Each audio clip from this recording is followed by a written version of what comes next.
Welcome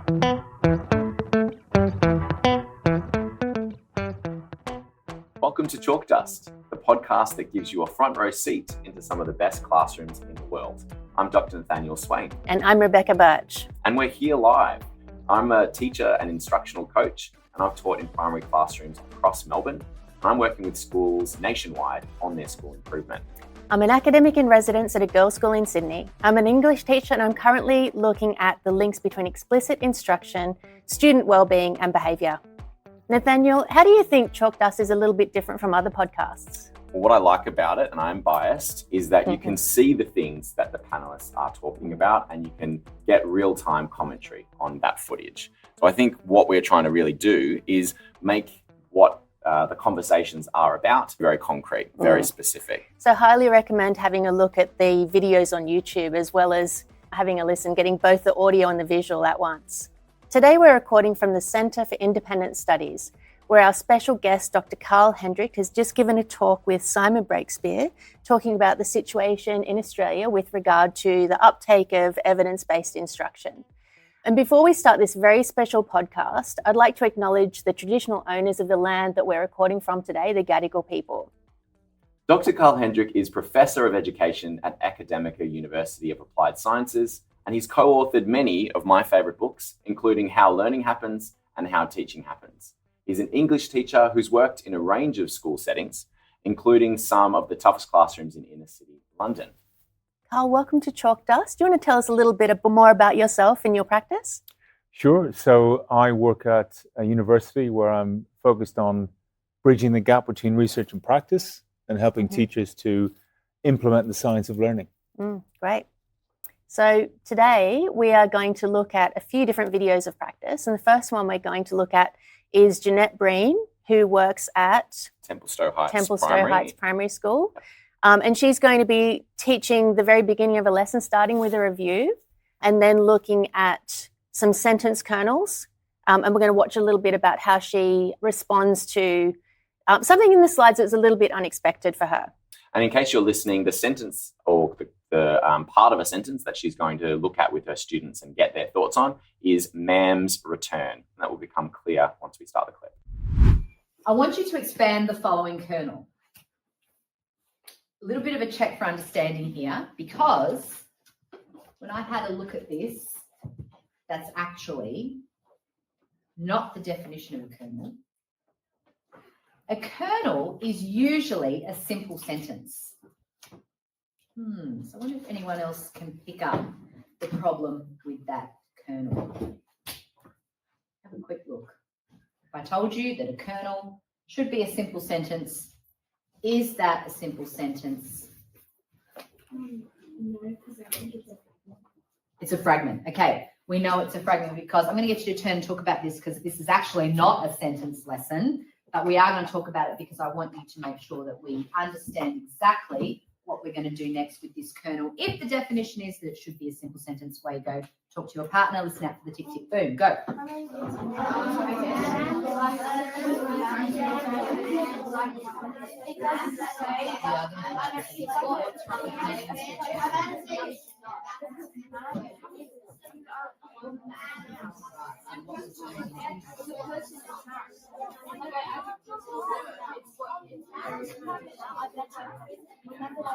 And tick, tick, boom. All right, so I'm going to need, before we start, the definition of a simple sentence. Have a think. Think about this, the definition for a simple sentence. And hands up when you're ready to share it. Definition for a simple sentence. A simple sentence can have two words, but like they have to make sense. And an example one can be they sat. Great. So thank you for offering an example, not just a definition. I love that. A simple sentence is? It needs to have a noun and a verb. Fantastic. So a simple sentence needs to have, everyone? A noun and a verb. Okay, so if we go back to this kernel, it's supposed to be a simple sentence. Does it have a noun? Yes? Okay. Does it have a verb? Show me with your thumbs. Okay, so can we change this up? So before we go any further into this lesson, I want you to take your whiteboard. Get your whiteboard marker, and I'm going to give you, you can write quite fast. What do you reckon? Nate, are you a fast writer? Yes. Love that show the fun. Can you change those 2 words? Thank you for that definition where you said a sentence can be 2 words. I want you to change those 2 words into a simple sentence before we move on with this lesson. Are you ready? Go.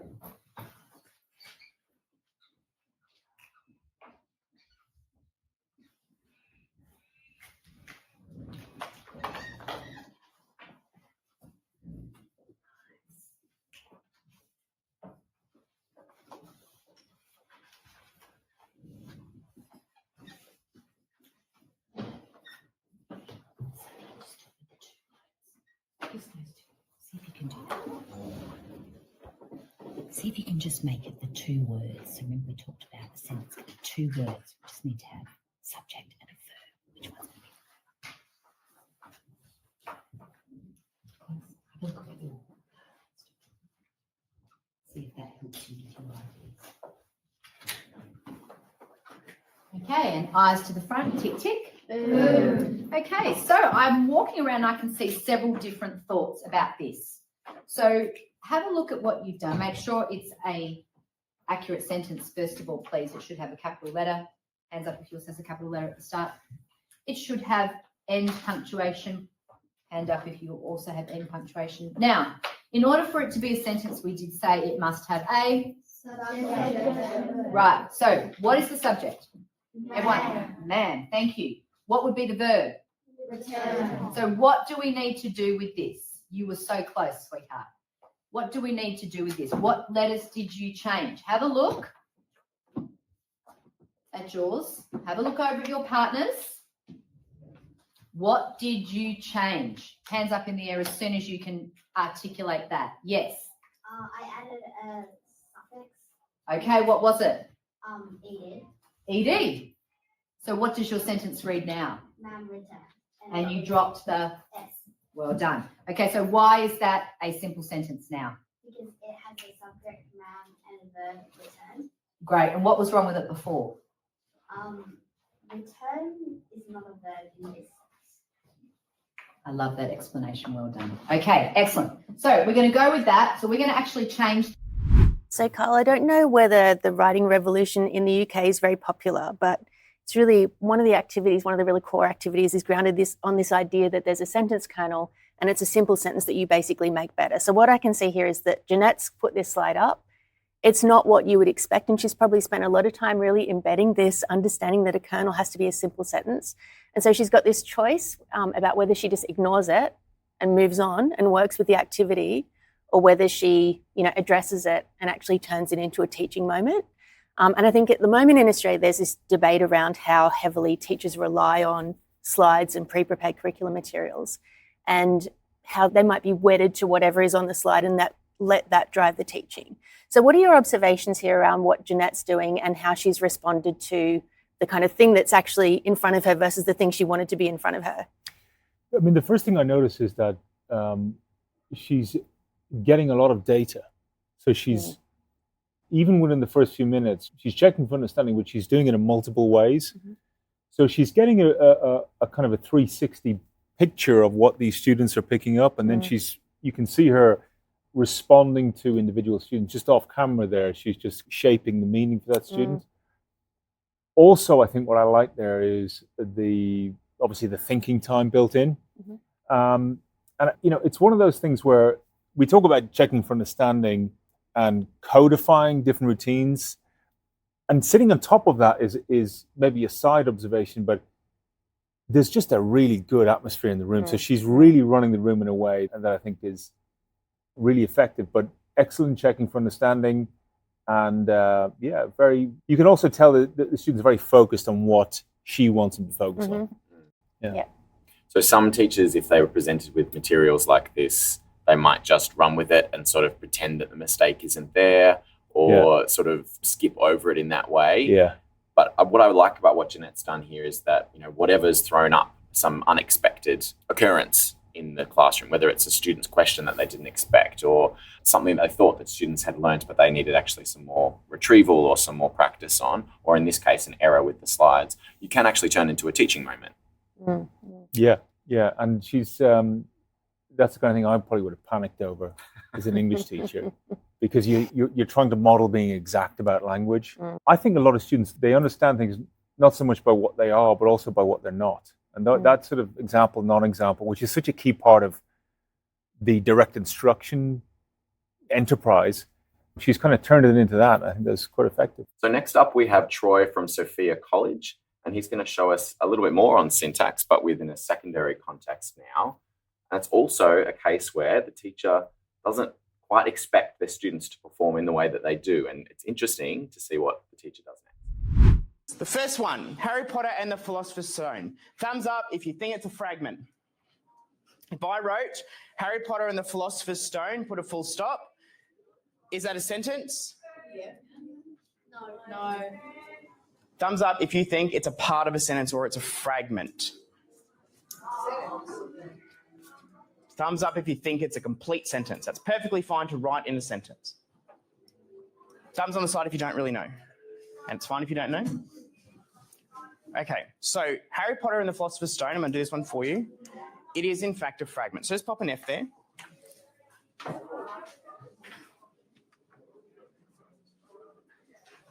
What is it? What's it? What's Harry Potter and the Philosopher's Stone, Kayla? It's a title. Titles are not sentences, they're names of things, right? That doesn't make up a whole sentence. There's no verb, right? And there's nothing happening with the verb. So for example, you could have, don't write it down just yet, you could have Harry Potter and the Philosopher's Stone begins in the Dursley household, right? Then that becomes a sentence. The next one, we're going to do it together again so we can understand that this is a sentence or a fragment. If I wrote main character Harry, full stop, sentence or fragment? Fragment. Fragment, perfect. So put an F. Yes.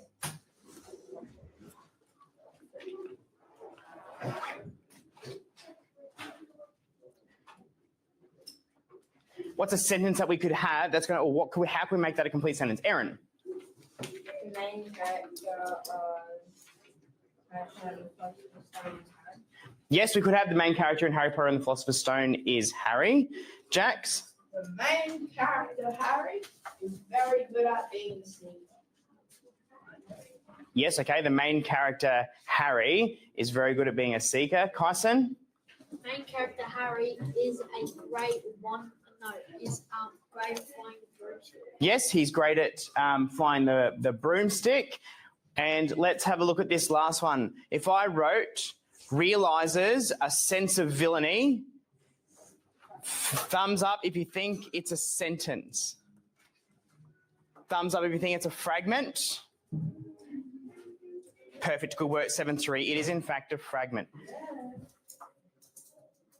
Who realises there's a bit of a sense of villainy in his life? Kyson? Harry Potter, right? So let's try and put this into a sentence. You can't write Harry Potter realises a sense of villainy. It doesn't really make sense.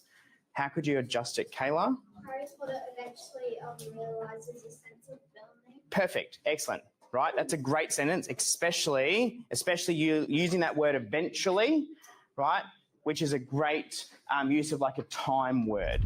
So what I noticed there, which was really interesting, was that first CFU question about Harry Potter and the Philosopher's Stone didn't get the expected result. So teachers could make two different choices there. They could just power through and say, well, just give them this task and hopefully they figure it out by doing the next example or the next example. But he did something a bit different there. And what did you notice, Carl? So the thing I was thinking of there was Schulman's pedagogical content knowledge, PCK. And the key idea from him is that good teachers don't just know stuff. They don't just know the content. They know it in several ways. Mm-hmm. So it's very clear that he's able to flip.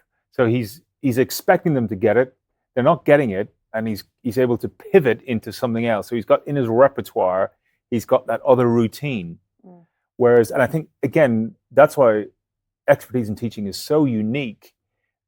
Someone with a very deep, rich understanding of literature mightn't have that. It'd be very kind of vertical knowledge. He's got a quite horizontal, okay, I can see that you're not getting this. I'm gonna pivot and do it that way.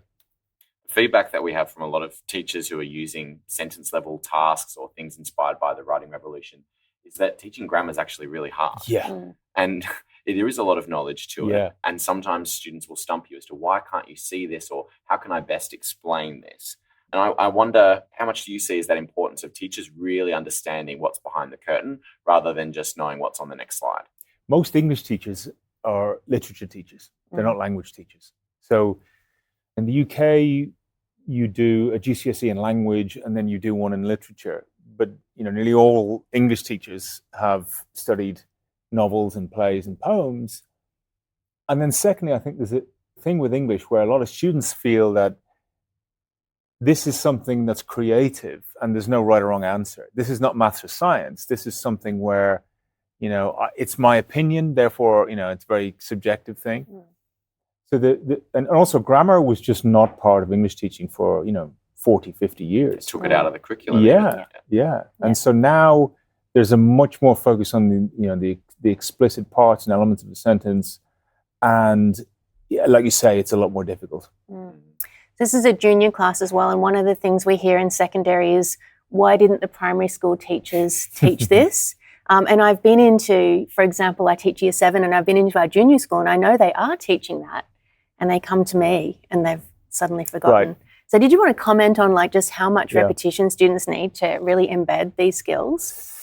Yeah, I mean, in the UK, I don't know what the first year in Australia is, but you would go, year 7 would be the first year that you do after primary. I think it's hard because the expectation is such for the kids that there's such a massive kind of step up into secondary. I don't think there's enough dialogue between what happens at primary and secondary, particularly in subjects like English. We're not explicit enough about what knowledge do they need to know to go into secondary. For me, in English, there's a lot of cultural knowledge. There's a lot of content knowledge that they just simply need to access and be able to know to be able to do the test. It's interesting in that clip there, some of the more confident students obviously knew about Harry Potter. So they were able to draw in that knowledge to kind of talk about the broomstick and other things. And I just wonder, for the students who didn't have that, who maybe, are they less confident? Are they less able to contribute? So that cultural knowledge, I think, is important as well. And I think when you're doing stuff like sentence level instruction, you almost need the cognitive load to go into one place, which is the sentence level instruction and the actual grammar. And so you really need that knowledge to be readily available. So you're really just focusing on one thing at a time. Yeah, absolutely. Yeah. What would you say for teachers that have planned out this amazing sort of guided practice or independent practice task, you're about to launch it, and then you realize that the initial instruction, the modeled practice, has not worked? Is there anything we can learn from what Troy's trying to do there? So I think that really good teachers, they're more aware of how students get it wrong than how they get it right. So again, they have this sort of internal library of, that explanation hasn't landed. So I'm going to circle around, I'm going to come at it from this angle. And then the key thing is just to not panic and to pivot and, try something else. Certainly for a lot of beginning teachers, it's a shock when, well, hang on, I've covered the content. What's the problem? And again, it just comes with expertise to know, okay, we're going to get there. We're just going to do a slightly different route. Take a bit longer. Right. The next clip we're going to see is Mark from Cranbrook. He's starting a literacy lesson with his upper primary group. We're going to see a do now. We're going to see a really great opportunity for Mark to do some reteaching of some problems that have come up as he's circulating the room. Carl, what do you see as the function of a do now? So I think where I've seen it be really effective is there's this crossover between a pedagogical tool and a way of a way of running the room. So, as the students are coming into the room, the teacher's going, I've got this task for you to do. Is that immediate cognitive engagement? So before they've even hit the seat, they're being encouraged. Can you just have a think about that? Yeah, and there's no confrontation. It's just, thank you for doing that. Please take a seat. Have a think about that. You get some ideas, write them down. So the message to the students there is, this is welcoming, but I mean business. And by business, I mean, I want you to think about this. Yeah, learning being the business. Yeah. Great. And you get retrieval practice for free often as well. Absolutely. Yeah. Let's have a watch. 98% there. Have a think. Well, definitely that anyway. Oh, if you put a full stop, firstly, love how you're going to put it in there. Love that. But if you put a full stop in there, it's going to break it into 2 sentences.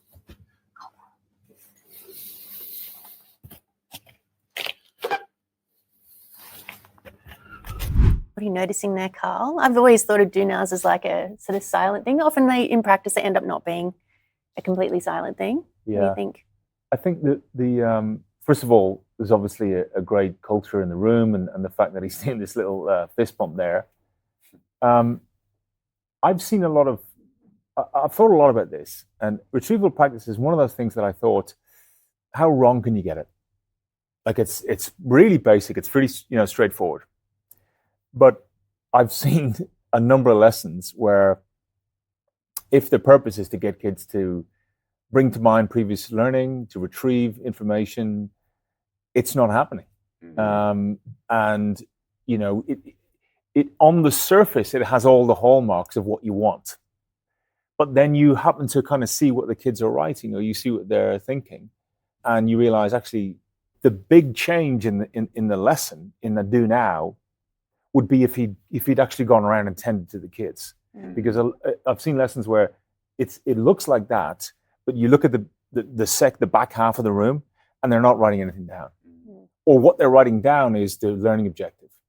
So there's no learning going on. Mm. So that thing, what you want them to do, which is connect this new thing to stuff they already know, that's what you want them to do. They're not doing that. And that kid there, he's doing that thing, what's Dan Williams' phrase, understanding is remembering in disguise. Mm-hmm. He's drawing together these disparate strands going, and he says, oh yeah. And because he's actually, he's not sitting behind the desk, where the kids are just going, well, I'm just going to do whatever. He's setting this tone that, again, I mean business. Yeah. I've noticed there's no chair for the teacher out the front of this classroom. Yeah. So I love that. Yeah. I think that's a really good start. It's active Stand movement. up. Absolutely. Yeah, definitely. Yeah. I also, I think, talking about retrieval practice and how it can go wrong, Christine Council's recent sort of article about retrieval practice and daily review and things like that for the context of history teaching just shows that if you are literally just setting an activity because every lesson has to start with a 5-minute quiz or something like that, without doing the thinking behind it, and is it actually going to encourage students to connect to prior knowledge in a meaningful way, you can see how, retrieval practice could go wrong in many different ways. But there's obviously a big learning curve for a lot of teachers that have never even heard of a do now, let alone retrieval practice and its connection to spacing and interleaving. So, we all need to lean in a little bit to see how we can learn from great teachers who are doing it, but then also really understand the research and the theory behind it, because it can go wrong really badly. Mm-hmm. Yeah, it's constantly shocking to me how easy it is. I did see a lesson where a teacher was, here's 10 questions. I'm going to ask you a question. You're going to write them down. And if you were sat in that room, you'd be going, everything looks great here. The kids are focused. They're engaged, mm-hmm. and he's, it looks like they're concentrating. And I was noticing at the back of the room, maybe a half of the students, they were just writing down the questions. Mm-hmm. And then he goes, okay, great, yep. Now I'm going to give you the answers. I want to test yourself. And then they write the answers, and he's got, so there's zero. The thing you want to happen is not happening, but it has the impression that it is. Mm. So what's the one thing that he could do to improve that? Well, it's exactly what's happening here, which is getting out of your chair and actually going around, showing that you're interested. And it's a small thing like that just gets it working. Doug Lamont talks about be seen looking. Absolutely. Not just because of wanting control, to be surveillance sort of tactics. It's more that because what the students are doing matters. Yeah. And they don't want to just be, as we've talked about in previous episodes, look like they're learning. Yeah. We want them to actually be doing it. Yeah, great. And I find myself now, if I'm observing a lesson, the one criteria I have is, to what extent could a kid go through this lesson and learn absolutely nothing? Yes. What's the chances of doing it? And you have this kind of a slider where there's some lessons you go, if you really wanted to do nothing here, you could easily do nothing. And then another lesson I go, wow, everybody, like you cannot help, but you are really, it's not coercive. It's more like there's just this culture of we're all thinking together. There's this kind of questions flying around. You know, like the previous lesson, there's all types of checking for understanding. They're not just kind of sitting there joining, going, "Everyone happy with that? Yeah, yeah." You know, so again, that thing of, you know, actually going around the room, and it's communicating to the kids, look, I'm interested, I care, I've got these high standards, I want to help you, I want to work with you. Love that. Let's watch another little section where Mark put some of the student work on the visualizer. Beautiful. All right. So I'm going around and I'm loving what I'm seeing. All right. People are being very ambitious with their choices, especially in the expanded noun phrase, and also when we're rewriting using stronger persuasive language. Now, I've asked to take Tommy's book because he is 95% there on number 4. Add a relative embedded clause to complete this sentence. So I want us to have a look under the visualizer and have a look, because I've noticed that a couple of us are almost there with that. We're nearly there. So I just want to add a little bit of clarity about that. Okay. So let me see.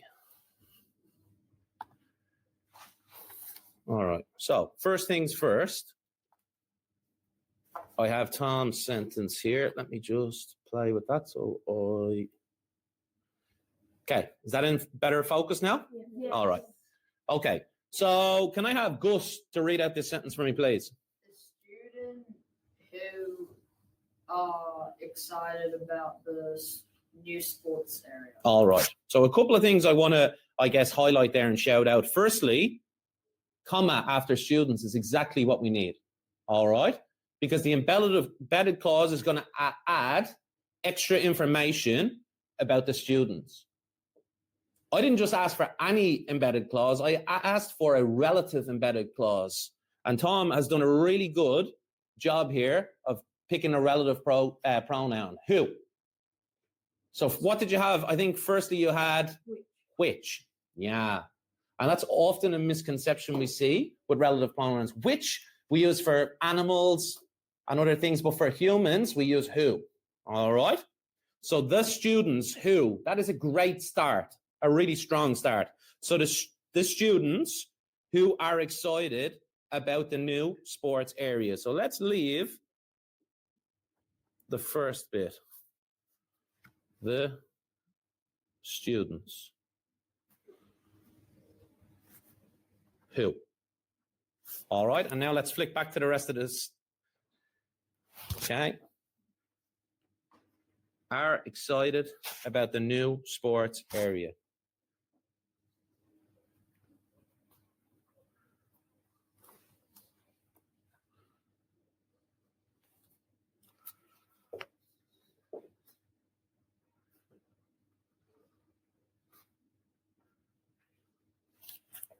Okay. So the students who something are excited about the new sports area. He is, I would say, 90% there. What I want us all to do is when I say go, on our whiteboards, we are going, when I say go, we are going to help Tom and ourselves 100% there. So number 1, take out your whiteboards. Number 2, finish that embedded clause. Go! Everybody except Liam should be hovering. Okay, getting ready to show me in 3, 2, 1, show me.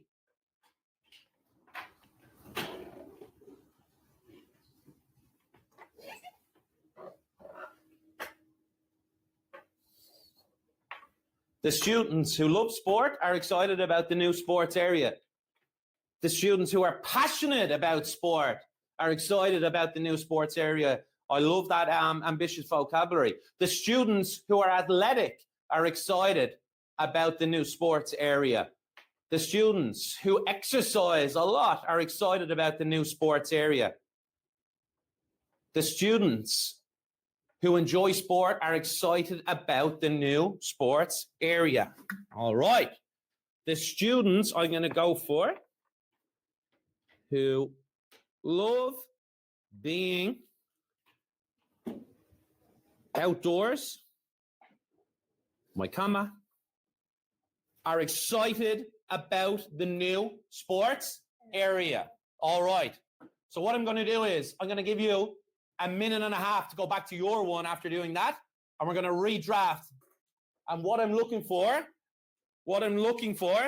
is the comma, the relative pronoun, and the second comma. Go. What I'm noticing about this teacher, and something that I love, is he is able to use student work that is imperfect in an environment of like complete psychological safety. What did you observe about the way he pitches that to the students? This is an expert teacher, and it's a great example of two things. One, responsive teaching, particularly in English, where it's not always clear what they need to do. And it's very hard for students to be excellent if they don't know what it looks like. And also, if you're the teacher showing what excellence is, that's one thing. If you're leveraging the student work, it's even more effective. The second thing is that explicit teaching isn't just, I'm going to be explicit in telling you stuff, talking at you. It's, you're going to be explicit on how the steps needed to get to the bigger goal. And I'm going to show you how to do them. So he's really clear and explicit on what they are and what the expectations are. And again, if we think about that criteria, you can just see that every student in the room, because he's so clear, so explicit. And I think that there's a point there where he could have just gone with good enough, but he's pushed it even more and gone, okay, I want this specific thing on top of that. And now you're going to go back and apply it. You're going to go back and improve your work as well. So really, really excellent teaching. Great. And you can get a lot of input, as you said, with English humanities. There isn't one correct answer. There's actually many possible correct or more correct or less correct answers, or more higher quality answers. And the nice thing about that is that everyone could contribute to finishing off that sentence and making it not just grammatical, but also more interesting, and using, as we talked about before, their own knowledge to pull that together. And it seems like the visualiser in this particular class is probably a normal practice, putting up students' work and everyone collectively working to make it better. And I think it's something that potentially we could see more of in secondary, but you get all those issues around students not wanting to be identified or not wanting to have their work up there for lots of different reasons, even strong students not wanting to have their work up there, and a lot of hesitance on the part of teachers around student wellbeing and things like that. So I think this is a really good example of where he's been able to create a culture where it's continuous improvement. We're all working towards the same goal. And if we can sort of build those classrooms in secondary, I think we've got a better chance. Do you see more of this kind of thing in the UK, where in secondary teachers are willing to, you know, use an imperfect example of student work up in front of the whole class? That's a cultural thing as well. Like, there's something that's, only teachers know this, and it is that if the teacher shows some model of excellence, they go, well, that's your job, you're the teacher. But if their partner does it, they kind of, and whether that's a competitiveness or whether that's a kind of vicarious, if they can do it, then I can do it. And it's such a powerful lever of learning in a room. But again, you wouldn't know that unless you're a teacher. And he's obviously, again, that idea of being adaptive and reflective, he's maybe had moments where he's kind of showed them explicitly and gone, this is how you do it, and realized that didn't have the purchase I wanted. And then he's learned, well, I'm going to take this one that's 90% formed, and that little gap, that's what I want them to do. And it's just a great example of being explicit about learning. One of the problems in English is it's often skills-based and criteria-based. Kids are unable to translate that into practice. Use sophisticated language, use a range of vocabulary, blah, blah, blah. Well, if they knew how to do that in the first place, they would have done it. And really making the learning explicit, it's just a very powerful thing. So, Rebecca, what's your takeaway from this very special Chalk Dust episode with Dr. Carl Hendrick? Yeah, I really like the way our last teacher, Mark De Bruin, spoke about student work as being 95% correct. And I think in secondary, that could go a really long way to inviting students to share their work and knowing that it's going to happen in an environment of praise, but at the same time, we can all get better. So I'm going to take that little tweak, that little trick, and use it to get the visualizer out a little bit more often. Yeah. What about you, Nathaniel? I'm thinking this episode is a really good opportunity to think how we're using our lesson plans and our learning materials, and knowing that we don't have to be, as I like to say, a slave to your slides. So when you notice there's an opportunity for a teaching moment, I think it's really important to respond to that. And that is what good teaching should be. It's not just following what I had originally put down on paper, but actually working the room and working those materials to make the most of all that time you have with students. Carl, what's your big thing you're going to take away from your experience with us on Chalk Dust today? So I think this is a great example of, sometimes you see something in a lesson and what you don't see is the antecedent steps that led towards that. There's obviously a lot of work gone in there to create this culture of we're happy to share our work. We don't mind that Sarah's got our work on the board. We're happy to write a sentence. We're happy to be wrong. We're happy to be improved.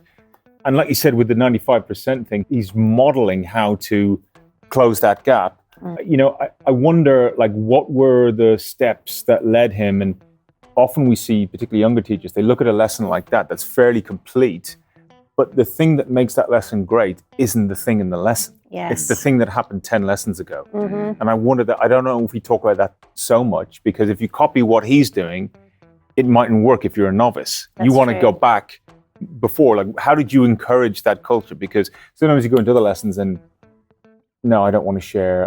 It's very, very, very different. So what are the factors? My takeaway would be, this is great. What are the factors that led to it being great? Yeah, and help early career teachers to make it visible. Yeah, I think that's really powerful. Like a lot of the time on this podcast, we talk about what you're not seeing. You see the finished product, you don't see all the steps. We talk about exactly that. So that's really interesting that you picked up on that. Carl, thank you so much for being with us today. Before we go, do you want to just tell us a little bit about when your book's coming out and what it is focusing on? So Paul Kirshner and myself with Jim Heel, we've written another book.